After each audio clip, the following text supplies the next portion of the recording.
হ্যাঁ বললাম পূর্বাচলের কুত্তাকে খাওয়াইতে, এরপরে কোন এলাকায় কোন এরিয়াতে যায় খাওয়ান যায় কমেন্টস করো নিজে। তুমি দি চার রাস্তার মাঝখানে রোত্তা পাইতাছো গরমের মধ্যে মিয়া, এদিকাও একটা মজা খাওয়ান আছে, নাজ নিয়মত পাঠাইছে মানছে তুমি লেগা, হ্যাঁ যাও না খালি মিস করবা। এদিকাও তবে ওই তো আর্মি যেতেছে একদম পুকি লাল করবে, এদিকে আসো। আও ওই যে আর্মি দিকে ডরায় না, চিন্তা করছো কত সাহস বেড়ে গেছে গা, কইলজা কত বড় হয়ে গেছে গা। হ্যাঁ কইলজা দেখা তো আমি অবাক, ওর সাবাস দেখে আমি অবাক।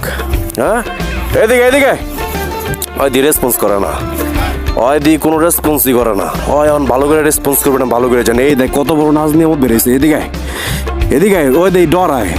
এদিকেও খাও না এটা বেড়া, তোমার কি এটা অস্ত্র বার করছি?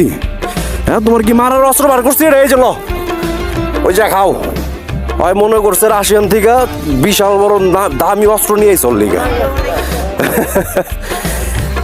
ওই যে দাঁতে জন ছুয়াইব তখন মজাটা পাইব, এর আগে পাইব না, এটা আমি ভালো করে জানি। শুরু করছে না? ওই যে দেখছো শুরু করছে, আমি জানি। যখন ওই যে দাঁতে ছোঁয়ায় জিব্বায় লাগায় তখন মনে করো মজাটা পায়। এ বেড়ে তোরা যে এরকম সাঙ্গে ওইটা মানুষের ব্যবসা বাণিজ্যর 12টা বাজাইতেছস, হাই আবার ঢুকাইরা নিছে, চিন্তা করো। এই যে ঠিকই আছে, কার ব্যবসা এটা? মমিন ভাই পিঠাগর, পিঠা মিঠার মারা দিতেছে একবার, ওই যে পলাইতেছে অনেক SDM রে দেখা, এখন যে পলাইতেছে।